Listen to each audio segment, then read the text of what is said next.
Ladies and gentlemen, welcome to Hero Movie Podcast, your greatest source for superhero movie discussion in the multiverse. I am your host, Adam Portrais, and I'm joined again by Sean Keenan.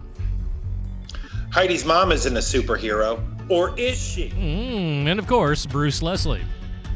I'm a prickly pear, and boy, aren't we watching some feel-good television lately. Oh, I tell you what, man. You know, there's some things where, you know, everyone yells at me and just goes, Adam, happy is too depressing. Adam, happy is like, listen, and then we go and do Jessica Jones. So we'll have you folks out there be the judges to which is more sad and depressing. We're going to review the second half of Jessica Jones Season 2 on today's program, and we'd like to thank you all for tuning in, man. We really appreciate that. If you'd like to hear the verse volume of this, just go back a couple episodes. Do I know the number right off my head? No, because I'm irresponsible and I don't check things early. Shut up. Yay.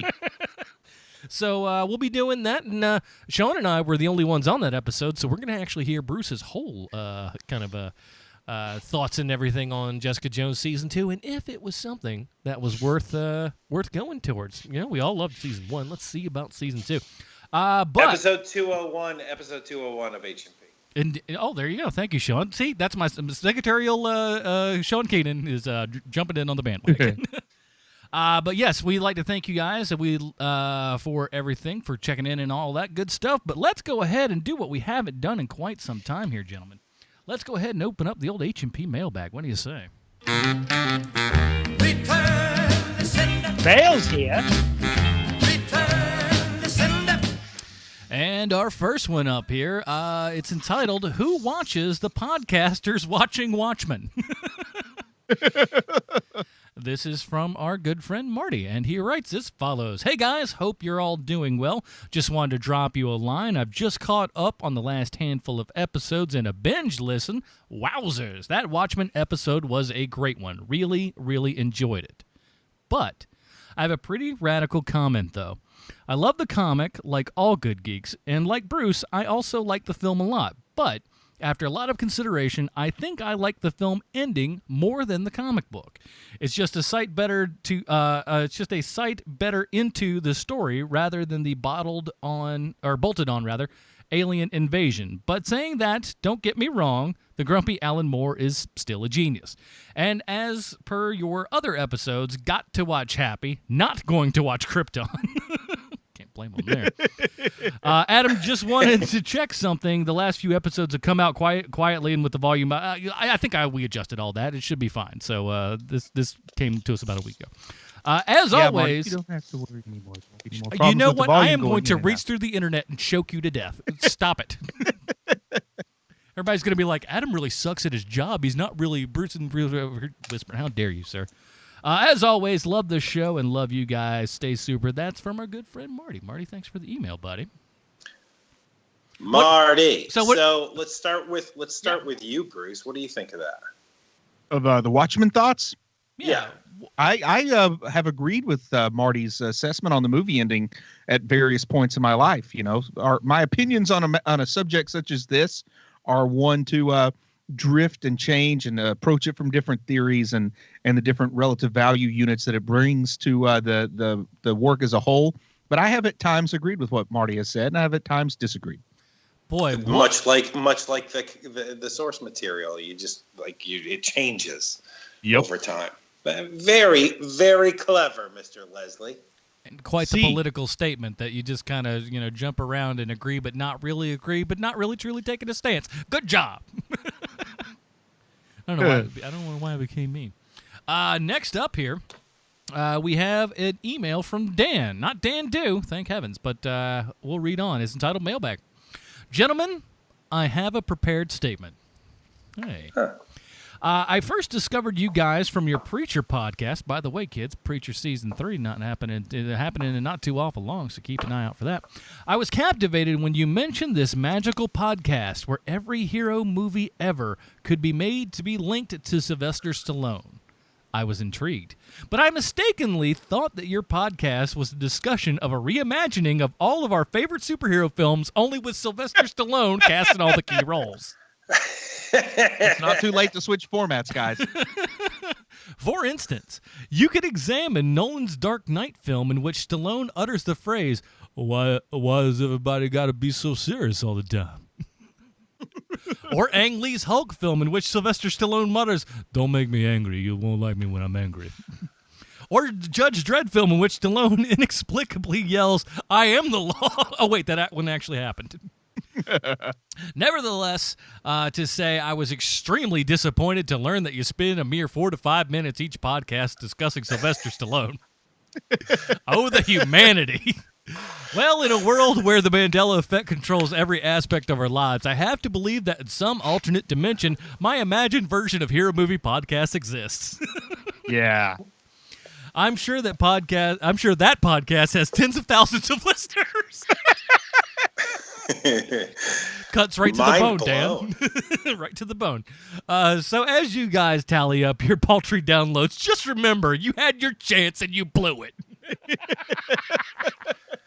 And I love this email, by the way. This is in the running for best email of all time, perhaps. And that last quote was from Copland, starring, you guessed it, Sylvester Stallone. Keep it on, gentlemen. That's from our good buddy Dan Shields. Dan, thank you for the email. Yeah, watch out, man. That's probably we need to do this. Email of the year. I think Dan is in the front running for that right now. This will encourage other people to email in as well. You can do that at heromoviepodcast@gmail.com. Let's close up the old HMP mailbag. Bale's here. And, of course, as always, we'd like to thank everybody that heads on down to patreon.com/HMP and helps support this program, man. It's nice that anyone does anything for us at all times, and we really dig it, man. So thank you guys for doing that. Patreon.com/HMP. You get the pre-show, post-show, all that good stuff. And from what they had like a little Patreon like creator thing. And I think they're going to be doing some interesting stuff and not too awful long, so keep an eye out for that, man. Let's go ahead and take a listen here to the trailer for Jessica Jones Season 2. I'm sorry, go ahead. Can I pause you for a second? Because you're literally on fire right now with the train. Oh, right, please. Because I wanted to say something to Dan for a second with that email, which is this. Dan, I know it doesn't seem like that 4 to 5 minutes where we talk about Stallone is a lot of work, but if you knew the sheer volume of labor that goes into making that, like it's a part-time job sometimes, man. Listen to the end of this episode. This thing here took me like 2 days. So please keep that in mind, dude. And like when the couple of episodes where I took over and did the Stallone connection, I know I didn't work as hard as he did, and it was still quite difficult to do. So it's not a game for novice kids. I'll tell you that right now. Like literally, I'm not kidding. Like sometimes you'll run into a wall and you're like, oh crap. And so you have to get smart with it. And that happened because, we had just reviewed Jessica Jones, the first part, and I don't want to have the same one again, so I got to find something else. And that ain't easy, bro. And I could vouch for that, man. I can vouch for how hard that is when you're going back to the same source material, trying to find new things to talk about. Yeah, and, to try to make it funny and try to make it interesting and try to have a narrative. I know it doesn't seem like that big a deal because it's only 4 or 5 minutes, but you would laugh if you realized just how much sweat equity goes into that thing. Like the one, I forget what movie it was attached to, but the one that was connected to Angelina Jolie's stunt person on something. Gunner. No, it was the trainer, the personal trainer. Personal trainer. That's what it was. Personal trainer. Yeah, like 3 days. That is such a deep cut that, I mean, come on, people. But it's like stand-up. Everybody thinks that, like, I just go up on stage and be funny for 5 minutes. You could, but it's probably not going to work that way for you. Lord knows it hasn't for me. Anything else? No, that's okay. it. Okay. I love his idea. And if I didn't have to have a real job and just do that, I could totally do that. But I do. I need a real job. So here's the thing. We will change the format of this show when we get $500,000 a month. We'll all quit our jobs. Wait a minute, I don't have one of those. But those two, listen, trust me, with $500,000 a month, I'm sure we can make up. We'll be all right. Or alternatively, if Sylvester Stallone will agree to be the fourth personality on our podcast, we'll switch right away. That's true. That is also very true. So you make one of those things happen, and dreams will come true. All right. So that's all we got. So that's all we got. Let's go ahead and jump into the trailer for Jessica Jones season 2. Everyone has secrets. If not their own, then someone else's.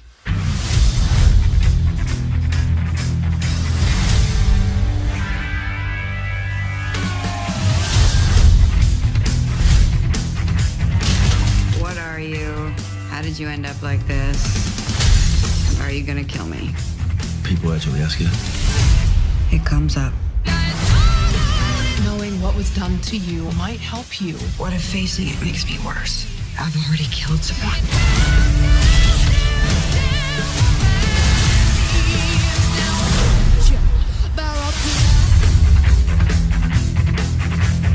If you say with great power comes great responsibility, I swear I'll throw up on you. Alrighty, that was the trailer for Jessica Jones season 2. God, I hate that song. You hate Barracuda? Man, I love Barracuda. Barracuda's I was great. just thinking, how in the world did Hart have something as awesome as Barracuda and drop all the way down to the schmaltz like all I want to do is make love to you? Man, Well, they went look, off the rails. here's the reason why I hate it so much is that there's a local station here in Charlotte. And we don't have to mention it by name. Everybody knows what it is if you've ever lived here. And it's a classic rock station. And I don't believe that anyone has actually worked at that station in about 25 years because they played the same music every single day at the same time. It's all the time. I used to run ads on that station. And so what literally they do, like literally the carpenters, the old men who work on our crews, they listen to this radio station all day long. And so it's all they listen to. So for the last 20 years, every time you walk into like the construction area, this radio station is playing. And so you literally like, Barracuda's playing. It must be 10:30 in the morning. Like it's literally like that. Oh, Led Zeppelin's Black Dog is playing. It must be almost lunchtime. Like it's literally like that. And I love it. And if you play anything else, they're like, what are you listening to? And it's like, well, anything except for the same 30 songs that you old men have been listening to your entire lives. And then the argument comes up of this is the greatest music in the world. And it's like, no, it was the greatest music in the world until you guys listen to it every single day your entire lives, that you literally are listening to the same 30 songs over and over and over again. It's one of the things that Lindsay and I completely bonded on the first time that we started working together, because if we hear Steve Miller, one of the 5 Steve Miller songs that they play every single day, that these old men have listened to every day their entire lives, we immediately have to leave the room. Our comedian friend, former comedian friend, Rob Wagman had a great joke about how, like, doesn't matter what it is, doesn't matter if it's like a Christian station at 3 o'clock in the morning, all of a sudden Big Jet Airliner's going to play. Man, I love Stevie Miller Band. It's about that bad. So anyway, those emails. Sorry, I know I've emailed it. I'm sorry. Abracadabra. I want to reach out and grab First you. of all, I will tell you that song is terrible. That is like of the Steve Miller songs that get played all the time, Abracadabra definitely is a piece of garbage. I will absolutely agree with you on that. I want to reach out and grab you. What kind of lazy writing is that? Ugh. Just plain ugh. Genius, I tell you. Genius. No kidding, coming from you. So, Bruce, we're doing the second half of this, but it was just Sean and I on the first half. So give us your first kind of impressions on the first couple episodes here of Jessica Jones season 2. Okay. I there's a little bit I wanted to save to the end, but I think I'm just going to go ahead and put this out there just in broad terms. A lot of people have talked about superhero movies are going to become oversaturated and people are going to get sick of nothing but superhero movies at the theater. That is not happening to me, not one bit. I get more and more excited the more superhero movies that come out at the theaters. I'm getting a little less enthusiastic about the Netflix superhero stuff. I'm going to be honest, man. It's been grinding at me. The last 4 that they've let out have just started to grind at me. There's no joy in this Netflix universe. Well, and that's one of the things that we brought up on the first half is that it's the same show, just with different elements. And so, it starts to feel like a slog because it's like, well, you guys are using the same lighting techniques. You're using the same shots. You're using the same themes. It's, it starts to wear on you. And as much as you felt like Happy was just the most super depressing, miserable show you've ever seen, at least it had some goofy moments. I mean, there was plenty of hyperbole. A guy getting stuck with bear traps while he's talking to a cartoon unicorn. It's got a little something like lighthearted, even if it's horribly disgusting things going on. But this is just dark, man. Punisher was so dark. Defenders, didn't do for me what I was hoping. And then, of course, Iron Fist is a thing in and of itself. But I don't know, man. Just a few moments of joy would have been nice here. But even Happy was never really boring. Something was always kind of going on. And again, I think that's also on account of they had lesser episodes, and I'm sure we'll get into that as the show goes on. And I would be remiss. I'm sorry, if I may. I would also be remiss if not saying, though, that the first episode of season 2 of Jessica Jones had the most enjoyable thing I've ever seen in perhaps the history of ever. And that's when Whizzer is running at high speed around Jessica's apartment. It looks like the Benny Hill show, and they would speed up the camera. I could watch that on loop for 7 hours and never get bored. Knew that'd be a favorite. I love the Chubby Wizard. Me too. I think, first of all, you're right. The Wizard it starts the season so great. And imagine if they'd let him stick around instead of dying in the first episode, how much more fun this could have been. What if the Wizard was the Deus Ex Machina that saved the day at the end? Man, that'd be Or awesome. just somebody that could show up and have a little bit of fun every now and then, bring a slight bit of levity to the program.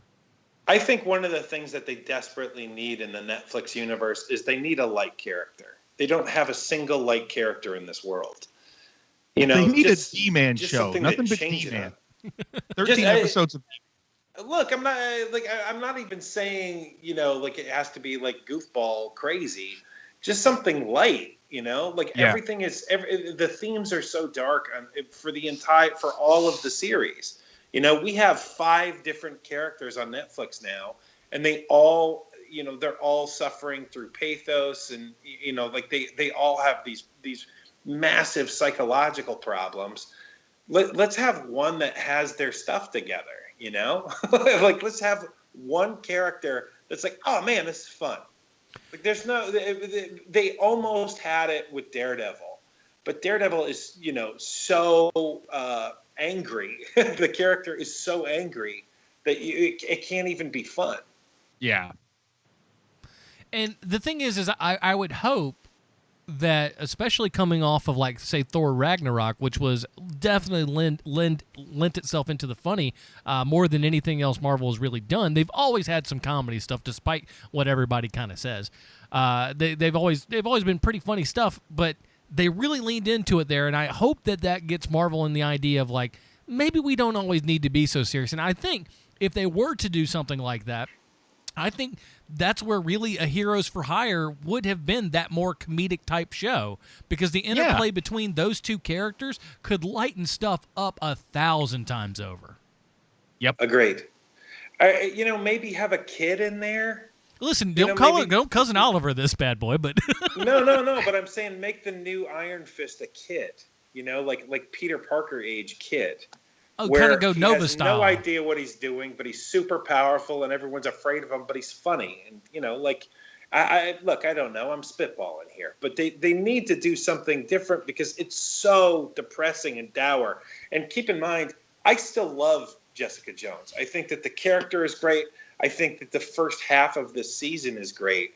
This is where things start turning bad for me. Is the second half of the season.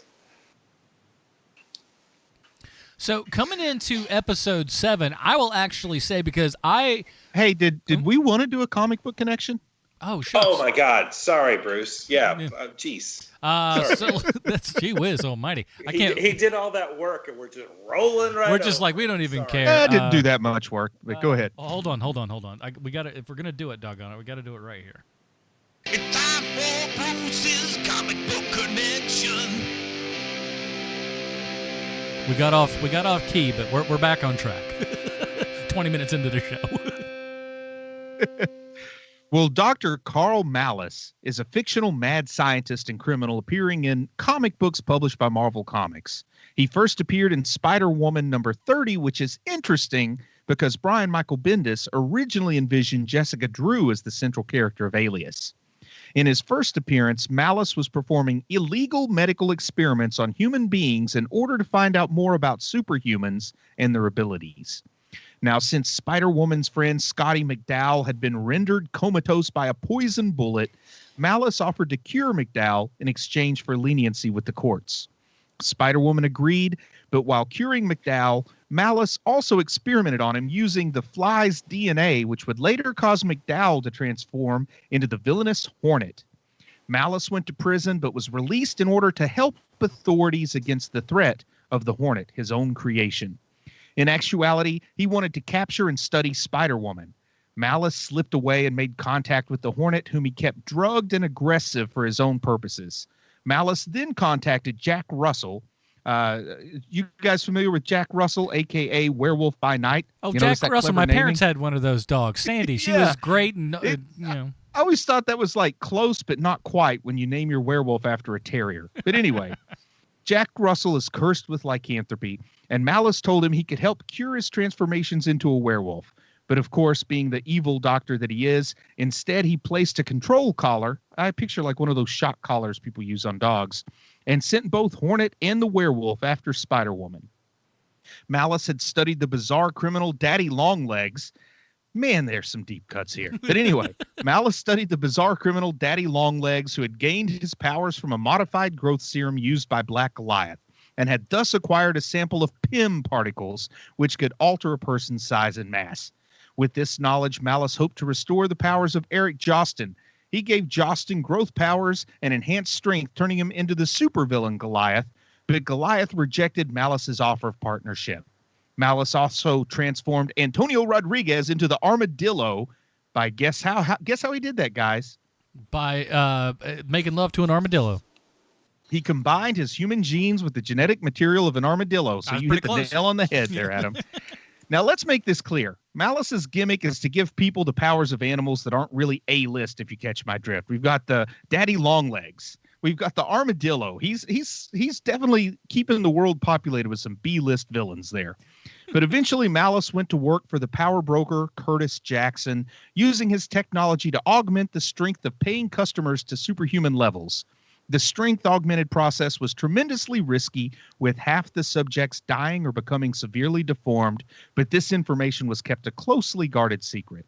Malice also used highly addictive drugs on his subjects, telling them that the chemical was necessary to stabilize their powers, but in fact, it only served to keep the subjects working for, as well as paying, the power broker. One such victim was Sharon Ventura, who was also abused while she was drugged. Many wrestlers of the Unlimited Class Wrestling Federation. Do you guys remember the UCWF? I'm too young, I'll be honest.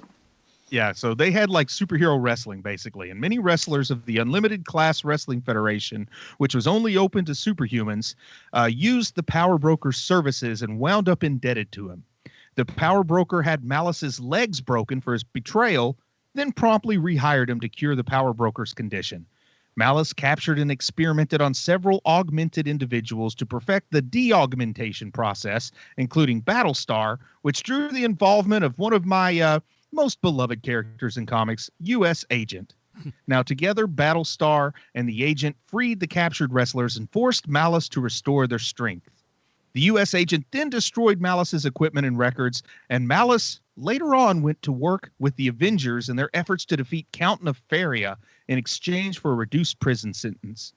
Carl Malice was later recruited by the Wizard to become a new member of the Frightful Four, only to find himself being forced to be the new host of the Carnage symbiote. Then he was eaten by Carnage. Now, as part of the all-new, all-different Marvel event, Carl Malice returned to life following being eaten by Carnage. Malice explained that he was indeed eaten by Carnage, but somehow was able to pull himself back together once, let's be polite about this, once Carnage deposited the old fudge in the bucket. We'll just say that to be polite.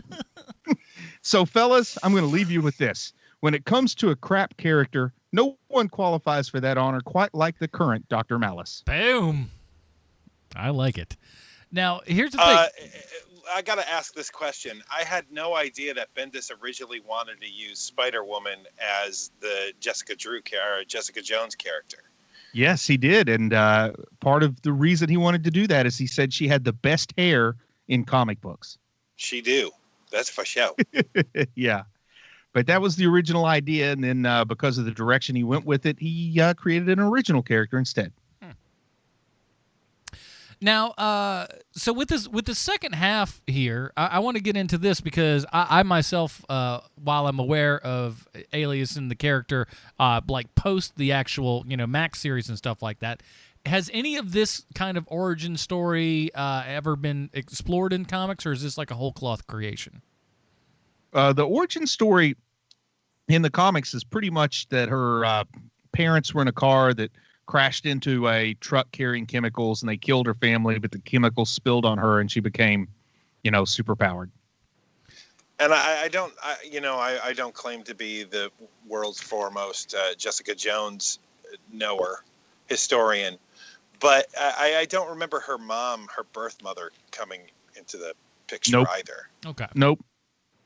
That's what I was curious about, if that was sort of a thing. And she had this whole backstory of having gone to high school with Peter Parker and having been, was Jim the name of her superhero persona? Jewel.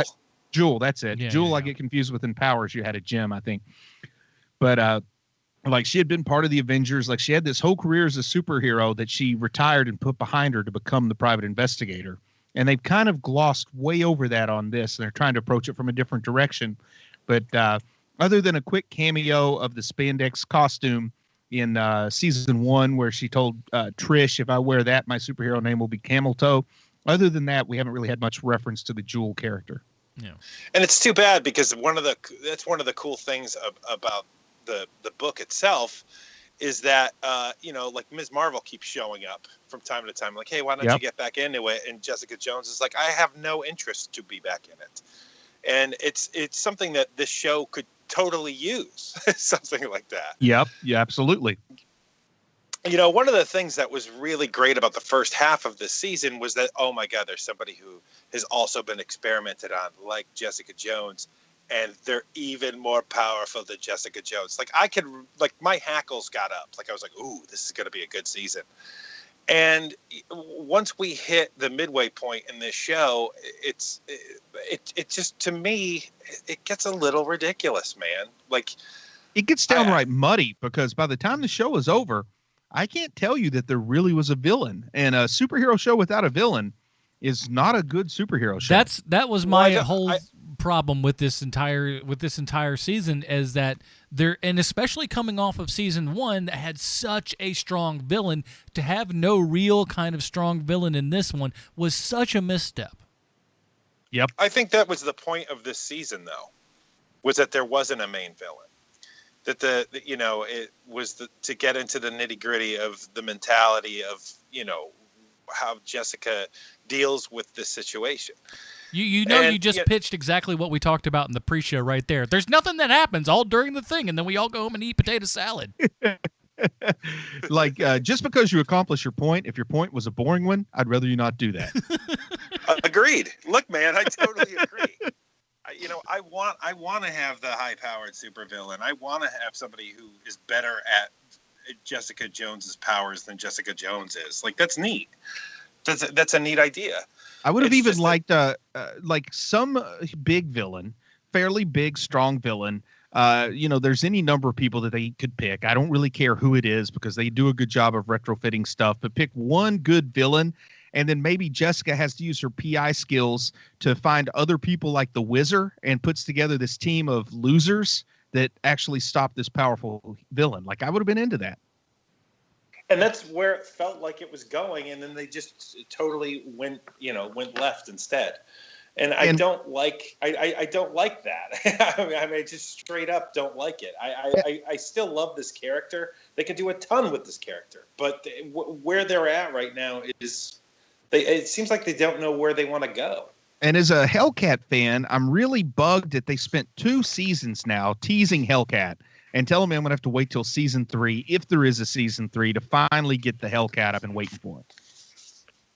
It feels like it feels like it's got to at this point, because they have just been dragging their feet along with this one. She should have been Hellcat by the end of this, and she could have been part of that league with Wizard and whoever else kind of oddball characters. Yeah, about like midpoint during this, that could have happened. Yeah, there during this season, about halfway through, that could have happened, and then it's like, oh shoot, but I'll say this, as always with HMP, spoilers for the whole darn thing here, but at the end, when they're at odds and everything, I'm like, this should have been already happened. This should have happened in the middle of the season, so we can have something interesting going on between the interplay between these two characters, fighting it out and stuff. That's way more interesting than what we've been presented with, which is, it's okay, but I'll tell you what I liked as far as like second half goes. The first episode 7, I believe it is, where they go through, and the majority of the episode is that flashback. I thought that was really good, because it gave us something new. It gave us something different that we haven't been seeing for the past 6 episodes. So it was exciting because it was brand new. It was like, ooh, I don't know what this is. I don't really know who these characters are, and I'm getting to see an arc. That was enjoyable. And after that point, it was just like trudging through quicksand. Yep. Yeah, I agree. I agree with you. And one of the things that I want to bring up is that they're saying something that's pretty terrible to me on this show, at least by the end here, which is that they have a character here that goes through a personal arc. Her personal assistant who turns into the guy. Yeah, Malcolm is the only character who intrigued me this season. Oh, go ahead, Sean, and I'm going to follow up on Malcolm. But Malcolm gets it together by the end of this season, right? Where he's going to go work for Jerry Hogarth, and he puts on a nice suit and he gets his hair. He gets a nice haircut that he gives himself, whatever. And they make it seem like he's selling out by doing that. But that's the right move for him. Instead of being around this lady that, he clearly likes, but is just a toxic human being. Yeah. And, every time he tries to help her, she smashes him in the face. It's like, that's a weird theme. Why is he selling out by doing that? That's the right move for that character to make. That doesn't make him a bad guy. That makes him smart. And I didn't see it as him being a bad guy at all, but maybe I missed something. Maybe that's what we were supposed to see, but I thought it was him doing the right thing and Jerry kind of being the bad guy by like shutting him down, saying talk to the hand because the wrist is pissed kind of thing. My gosh. Wow. Bruce, we always think, and then you come up with another surprise. I love it so much. Listen, I'll say this. I hate Malcolm. I love first season. I love Malcolm. First season Malcolm, I was all down with. Ever since Malcolm got off the Smack, I hate Malcolm. Malcolm, listen. Here's the thing. You want him to get back on Smack? Yeah, dude. He was a more interesting character on Smack. He's just okay. And I was talking with patreon.com/HMP supporter Krista about this, and but I was telling her, I was like, I now can feel a little bit of what it feels like to have that crummy woman character in a program, because he was the crummy dude character in this program. He's there as eye candy. He's an attractive man. There's no doubt about that, and they're always popping his shirt off at the drop of a hat, which is fine. I don't care about that. That's all cool in the gang. But his character's just a whiny idiot. I hate him. His character is boring. He spouts off when he shouldn't. He is that horrible female character in movies where it's just like, if you would just shut your mouth, we could get out of half of the trouble that we're in. He's off smack for 5 minutes, and all of a sudden he's looking at everybody else going, why aren't you getting your life together? You know what? It's just that guy who's like hasn't drunk for like 3 weeks and then goes to the bar and then looks at everybody and goes, look at these degenerates. It's like you were with me a month ago doing this exact same thing. How are you downing on everybody else? That is very true to life. Yeah. I hated the character. He annoyed me to all in, and I don't know. And he's the worst carpenter ever. He's been fixing up that place for God knows how long, and he hasn't done a damn thing. Paint it, why don't you? I have a problem. The character I have a problem with is the Trish Walker character, who was one of my favorites in season 1, and I think I'm with you now, Sean. I want to hear what you say. Well, you know, when you learn everything that Jessica has done in order to save Trish, you would think that some of that would get back to Trish at this point. And it like she doesn't even it seems like she doesn't have an understanding of it. That she doesn't know everything that Jessica has done or even seems to care. And the moves she makes are always detrimental, and it's the same problem that everyone has with superhero movies, you know, pre-2000, where girl's in trouble again, superhero has to save girl, and they keep doing that with this character over and over and over again. Yeah, which is a shame because Patsy Walker, like real life behind the scenes, the history of that character, I think may be the most interesting character story in all of comics.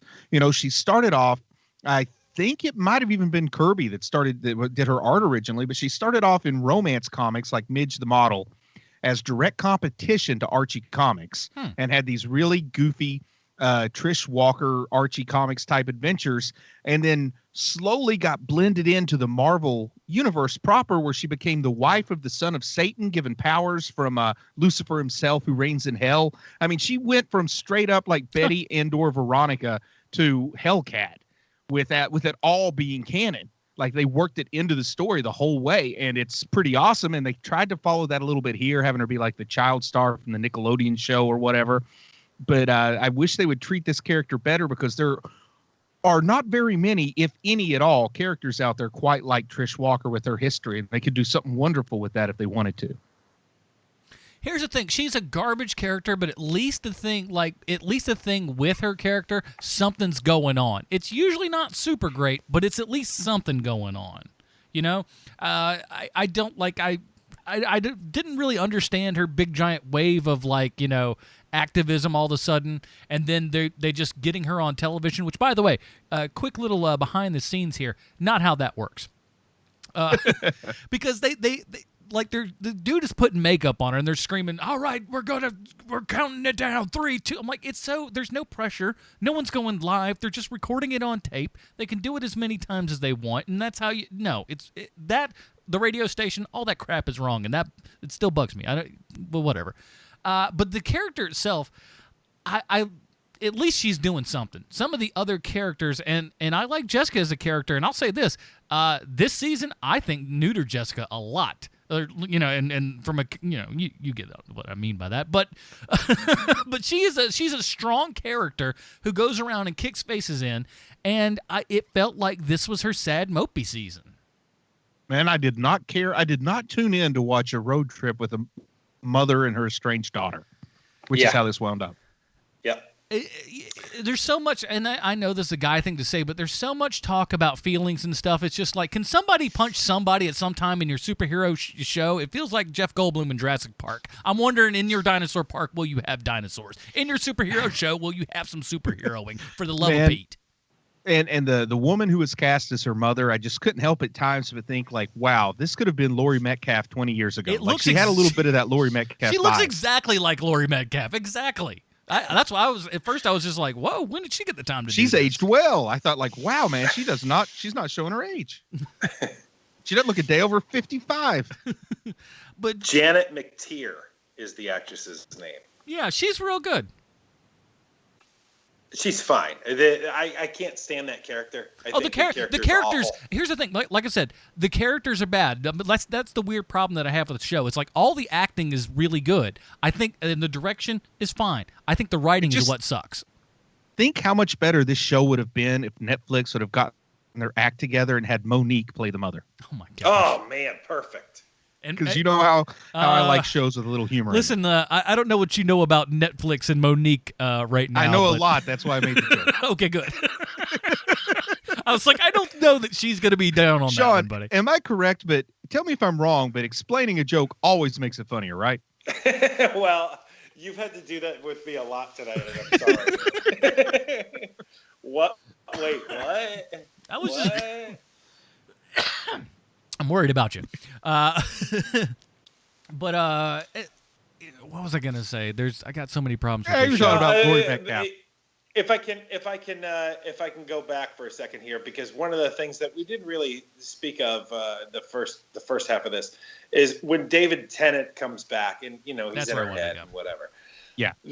It is so glaring when he's there of like how much I miss David Tennant on the show. Well, Yes. and that clearly he was only available in for a short time to be able to do that bit, because how awesome would this show have been if he was like an escalating theme throughout the entire season of having him be there. He's there for like 2 or 3 episodes and then he's just gone. And it's like you just want that to happen so much. It's very disappointing. Or some new person shows up with the exact same powers that Kilgrave had, but they cast Matt Smith, and he tells her he's like a new incarnation of the Purple Man. Oh, The next season could be Capaldi. I mean, they could just that ride would this be on out. amazing. What a great if Marvel just decides to do an awesome meta joke and not say anything about it. I'd love it. Although I do have to say the one thing that they have gotten pitch perfect from season 1 to season 2 is the Rebecca De Mornay character, Trish's mom. Yeah. Trish's mom is still perfect. Oh, she's like, great. Everything about that lady is completely well done. I say this every time to Lindsay. I'm like, oh man, I just love Rebecca De Mornay. She's so good. Man, the hand that rocks the cradle. Just asking, the bartender to be like, hey, make this highball. Why don't you fill that up? Which, by the way, not the glass you put a highball in. By the way, just saying. Again, I heard you use a highball glass. Like they have one named that. there are several options. The one that they had was no good, and it wasn't filled to the top. I'd be a little bit angry too. You hand me a glass for a highball, and you don't. Come on now. I like my booze. A highball sounds like something. Go ahead. A highball sounds like something that a functioning alcoholic on Mad Men would drink. Yeah. During the day, it's like, hey, it's not all booze. And don't forget also with Rebecca De Mornay that she almost steals the entire movie of Wedding Crashers with like a 1 minute long scene where she calls Dwight Yoakam a hillbilly. I love it. You shut your mouth. You shut your mouth when you're talking to me, hillbilly. It's not wrong. I'll tell you that much. Okay, is there anything that we like? I don't want to just poo-poo on this. bad boy, Yeah, but- man. I mean, like I said, the Wizard. But of course, that's season 1 technically, so we can't mention that too much. But I did like the backstory to what was going on after It's Patsy and during the pop star career when Trish starts getting a little strung out, and we've got this dark path that Jessica's going down with this boyfriend she met who, got to admit, he quit pretty awesome. He did a pretty awesome job of quitting as the bartender when she first met him. But I kind of like this early to mid 20s Jessica adventure that we got to see, where she just rips the front off an ATM. Yeah, I do love that horrible, like, he does quit in a good way, but, like, it's in the most there's no way this has ever happened in the history of the world conversations kind of goes on, where it's just, hey, if you do this one more time, oh yeah, watch this guy, and then it's a little corny. I mean, it's how we all would like to quit jobs, but that's I also never like happened. it that he's like, wait, you can't quit in the middle of a shift. Like there's a governing, like nurses in the ICU literally cannot quit in the middle of the shift unless they want to face prosecution. But I don't think that applies to bartenders. You're like, in you the wait a little bartending longer for union. your drink, What are you or doing? your ventilator cuts off. Yeah. There's a big difference there. Somebody's not going to get their martini. Well, as much as Congress drinks, that very well could be a law. I don't know. It's not on the books yet. I like another positive thing is the Jerry Hogarth stuff this year. Yes, Jerry was actually a shining point. You're correct. Yeah, let's talk about this con artist that gives her this false hope, this kind of Andy Kaufman-esque situation she finds herself in. Yes, please. So, yeah, Jerry has essentially, they're saying ALS, right? Yeah. Yes. And not essentially, they literally say those three letters, ALNS. Well, all right, then. Listen. Well, you're right. It's literally that. I hate your guts. I mean, it's like I thought it was a weird decision for her to announce that she had ALS at Yankee Stadium. Today. Oh man, I don't have my old mixer anymore. I could throw all the God darn it. But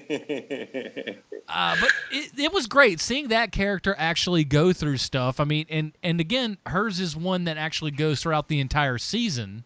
It's not just like, because Mom basically shows up halfway through the season, right?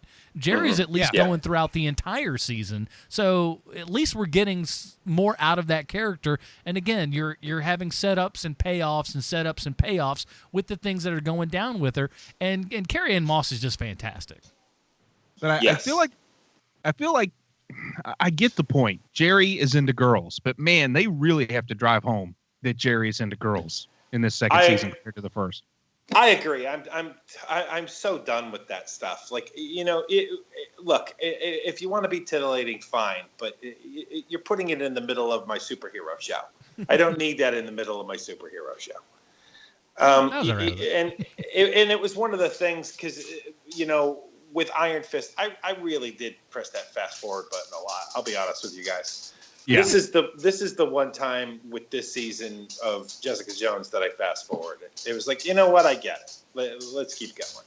Because it felt like, and let's get into this, because it felt like this whole season was, we have 13 episodes, and boy, oh boy, does it feel all of 50 episodes, man. Yeah. This really thing does. Drags along at a snail's pace. And, you know, I mean, just think about how, like, quick it seemed like the first season of Daredevil went, you know? That thing just flew by.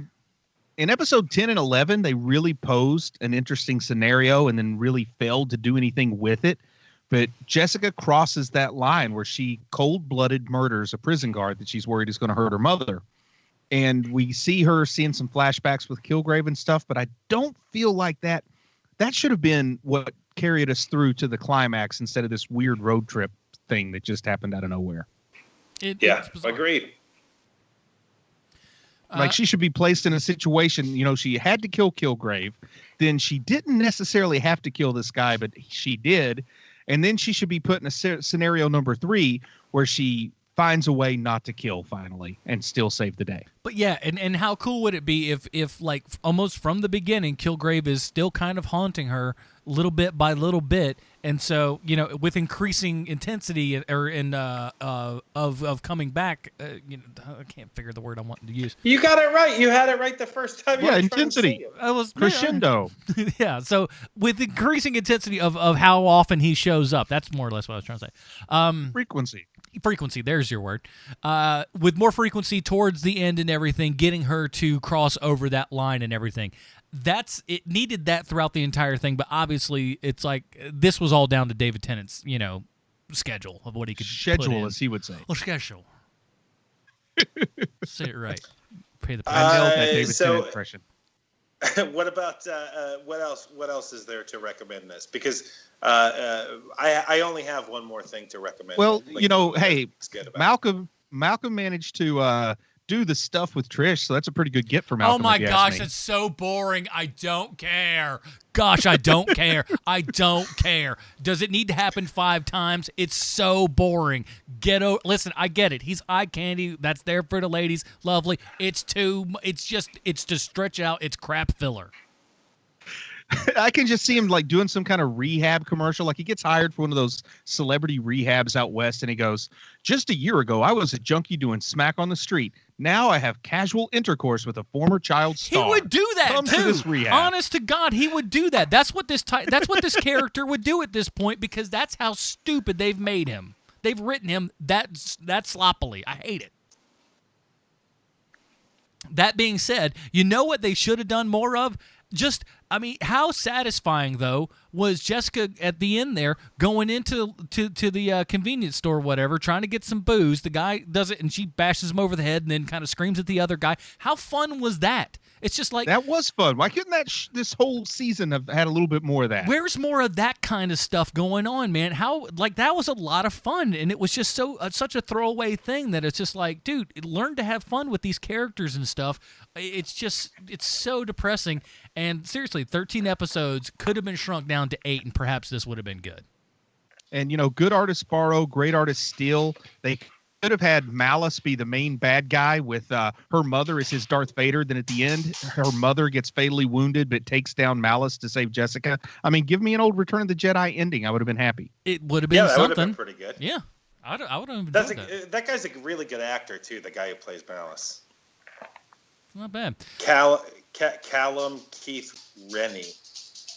You think Hollywood would have made him change that, right? It's like, I would have thought that was.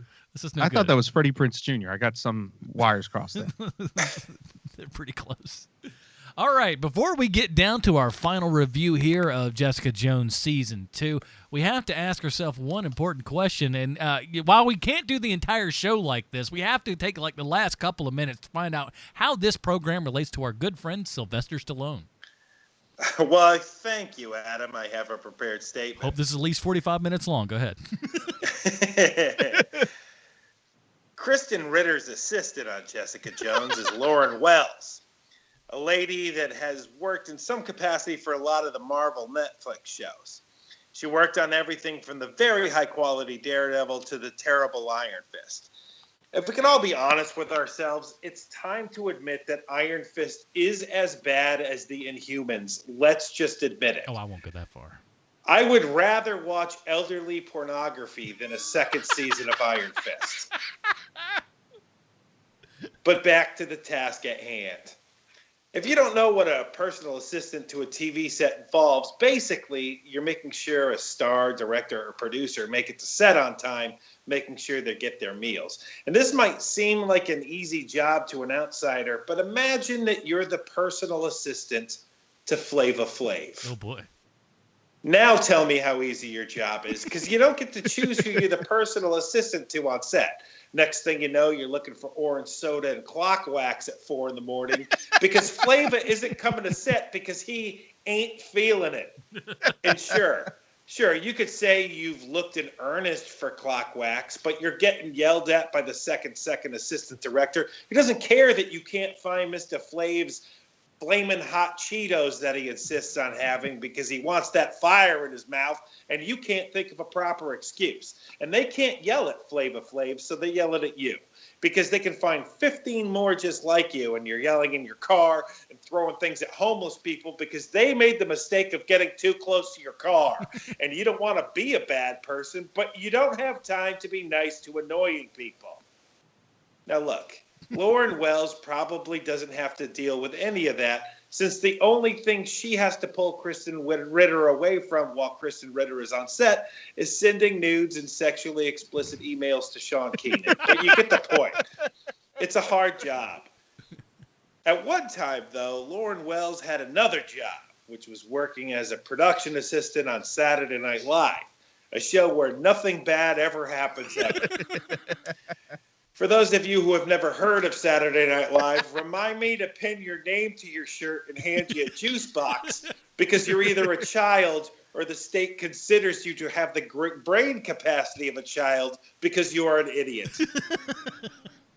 On September 27th, 1997, the guest on Saturday Night Live was a man who has never uttered the phrase, "Name brand ramen? What am I, made of money?" Sylvester Stallone. The musical guest that night was Jamiroquai. Why is that so funny? But it is.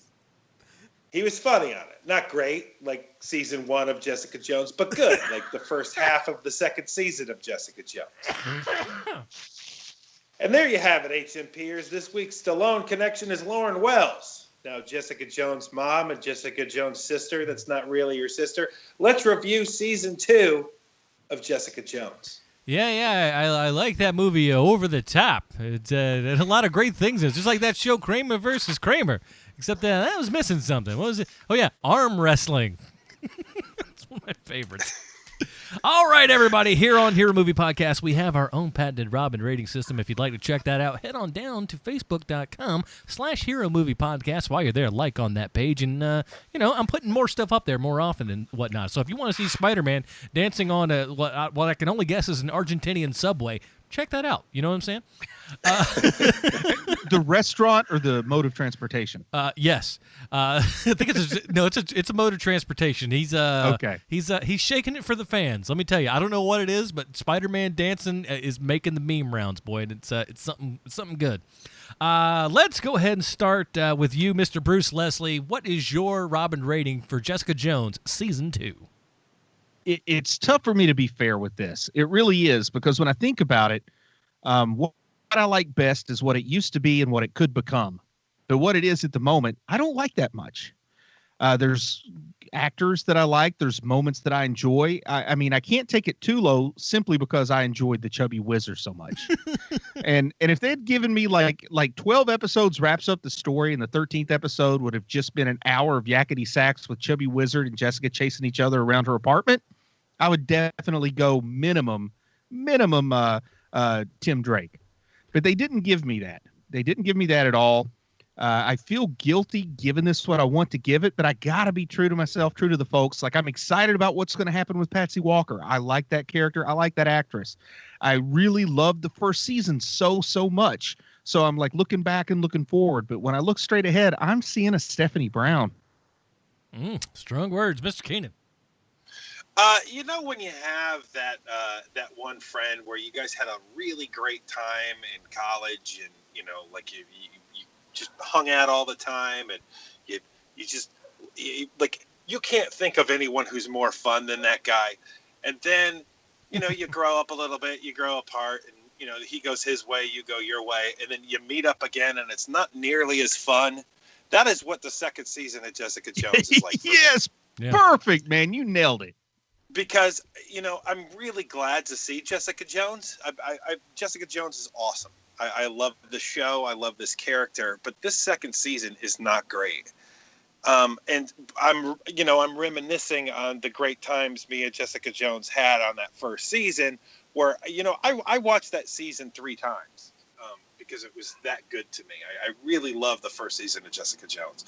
I am not going to see this second season again. Yeah. I'm going to chalk it up to one of those shows where, the first season is really great and their sophomore season is terrible, but their third season is going to be great again. I'm thinking of Dexter. The second season of Dexter is just awful, but the third season is pretty good. I'm hoping that's what happens. And with the fourth Jessica season's Jones. really good, and then maybe not so much. And then it goes off a cliff. Yeah. But the first season of Jessica Jones is why I'm giving this rating of a Damian Wayne. Okay. Because of all the good times we had that first season. Well, let's see. Me, I don't. I'm with Bruce. I don't care for this thing. I can't. As much as I like your idea, Sean, of looking back and also looking forward and everything, I can only look at what I've got before me, and I really did like Jessica Jones season 1. Season 2 was an utter letdown for me. I came in with guns blazing, hoping this thing was going to be awesome, and it's ultimately just a letdown. There's enough to where I'm not going to, I can't Jason Todd this thing, because there's enough good stuff in it to, warrant a good time. But, I hate Malcolm. Trish, I can take or leave sometimes. The mom character, other than her origin story, not super interesting, fairly boring. And for heaven's sake, can we punch somebody in a superhero program? I'd really love that. That'd be lovely. But or at least do Bruce's idea, where we just are sitting in the background and it's he's just running around. Wouldn't you love that? Bruce? Wouldn't Wouldn't that be the best? You're right. That would be. Oh my gosh. I think we got a new thing to put on the website. I think I gotta hook that up. All right. So that's Stephanie Brown for me. No, thank you. I hope the next season does well and we get into something. But again, I can't look forward. I can't look back. I can only look at the season that's before me. And with that, it's a Stephanie Brown. I wish it wasn't, but it certainly is. Next week, we haven't talked about what we want to do next week, but did you guys know that this Tuesday there's a Suicide Squad cartoon coming out from DC Direct? Huh? Oh boy! Why am I not hearing it? What? I think they hung up on me. Hey, I've got an idea. Let's tell Sean we're watching that, but let's not really watch it, but he'll watch it anyway. Perfect idea. Oh, my God. I'd be so mad. We may do that. We may not. We'll figure it all out. But if you'd like to hear us figure this stuff out, why don't you head on down to patreon.com/HMP. You get the pre and post show and all that kind of good jazz, and you help keep this show afloat. Bruce, in the meantime, where can we find more of your work on the internet, sir? Hey, you go straight to Amazon, you search for Dragon in the Needles, Dragon in Gallus, Dragon in the Darklands. That's 3 solid dragon books. If that doesn't do it for you, you can go check out Chubby Wizard and the Wrath of the Manticore. And of course, if you love this show, you're really going to love a book called Nerd Spawn Genesis, which is the most accurate depiction of Sean Keenan's personal life you're ever going to find. What I'd also tell you, too, is while you're there, click on Bruce's name. Bruce has an author page, and you follow that, and whenever Bruce has a new thing out, you're going to be notified about it and stuff. So do that, too, man. Yeah, I kind of forget about that. Thank you, Adam. And I love the picture on there. If anything, it's worth going just to look at that. Yep. Mr. Keenan. You can find me on Twitter. I also work in the business, so you can find some of my TV shows and movies floating around. Please do that. And go to doggypod.com. So the Film Find's actually taken a little bit of time off, but boy, oh boy, do we got some massive stuff coming up for you. Matt is back this week, so dropping either Tuesday or Wednesday, we are going to have a giant show for you, so check that out. Tons and tons of reviews. I think I got like 6 brand new movies I haven't even talked about on the show yet, so we got a whole plethora of things to talk about, and that's over at thefilmfind.com. So do that, and of course, Preacher Podcast is coming up. I've seen some people here and there just all of a sudden finding Preacher as a show, because I believe it's maybe sometime this week. Preacher Season 2 is coming to Hulu. Cool. So if you haven't caught Preacher, check that out on Hulu. And if you want a little companion podcast to go along with it, why don't you check out Preacher Podcast, man? We'd really appreciate that. That is it, everybody. Join us next week for Who the Heck Knows. For Sean Keenan, Bruce Leslie, I'm Adam Portrais. Stay super, everybody. Bye, Marty and Evie.